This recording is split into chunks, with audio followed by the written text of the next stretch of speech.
Good morning, class. Welcome to video discussion board number 3. It's crazy we're in the third week of class already. It's went by pretty fast, at least for me. This discussion deals with the Evans-Shaw Early American Imprints database. I found 3 pretty good articles, actually 2 articles, 1 video that I would use in a classroom setting. In this video, I'm just going to discuss 2. The first one is Dr. William Kelso's. It's a video dealing with his findings and research on cannibalism in Jamestown.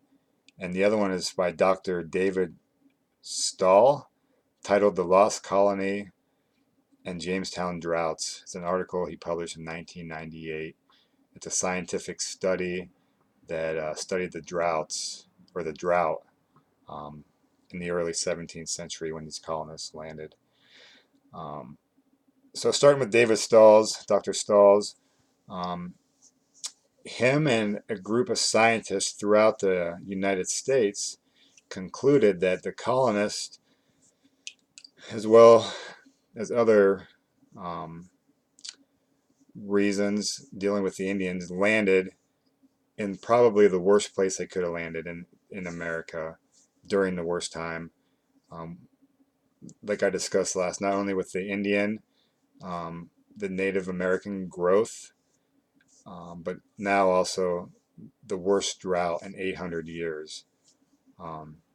There was a 7-year period specifically between 1602 and 1609 that was considered the worst drought ever recorded in America, which is exactly when they landed. In the Mississippi Valley, they call it, which is the James River. When the colonists landed there, they thought, oh, this James River looks good. It's beautiful. It's fresh water.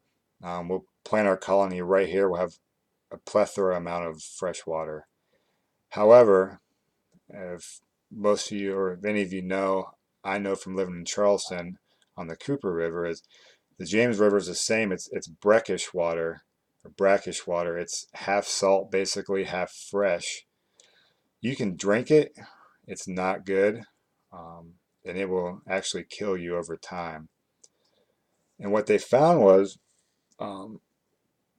this brackish water led to the malnutrition of these settlers because of the drought. And the drought actually made the water even worse because it added salt to it, and the freshwater estuaries going into the river, they dried up. So basically they were drinking salt water. In conclusion, he states that the Jamestown colonists have long been thought to have been, they were criticized for like poor planning, poor support status, poor organizational leadership. But after it's been reconstructed and these tree rings have been analyzed, the main cause for their downfall and their loss of so many people was the malnutrition, which came from the water. And actually, real quick, what people don't think about is the livestock that they brought were all gone in 6 months because they drank the same water and they couldn't survive on the water either, which hence the reason that 38 out of the 104 original settlers in Jamestown were dead in the first year. And what's crazy is from 1607 to 1625, 500 of the 6,000 colonists would perish because of malnutrition. Which leads to Dr. Kelso's video, which addresses the rumor up to 2013 that cannibalism was present in Jamestown. No one believed it. Colonists wouldn't do that. Well, in 2013, they found a skull they called Miss Jane that had knife marks basically on the forehead, on the side of the cheek, from a person or persons scraping the flesh off the cheeks and forehead and jaw to eat. There were obviously desperate times, called for desperate measures, and these colonists were trying anything to stay alive.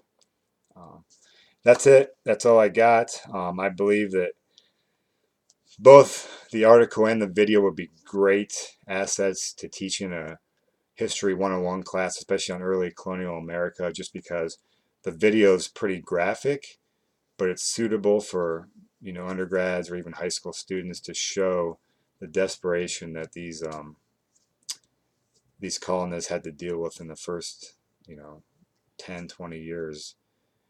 Um, and also the scientific evidence that David Stahl presented with the tree rings. It's actually pretty neat because there's a bunch of pictures and there's actually a video as well that show how trees are dated and what time period they're from. All right, everyone, take care. I'll see you next week.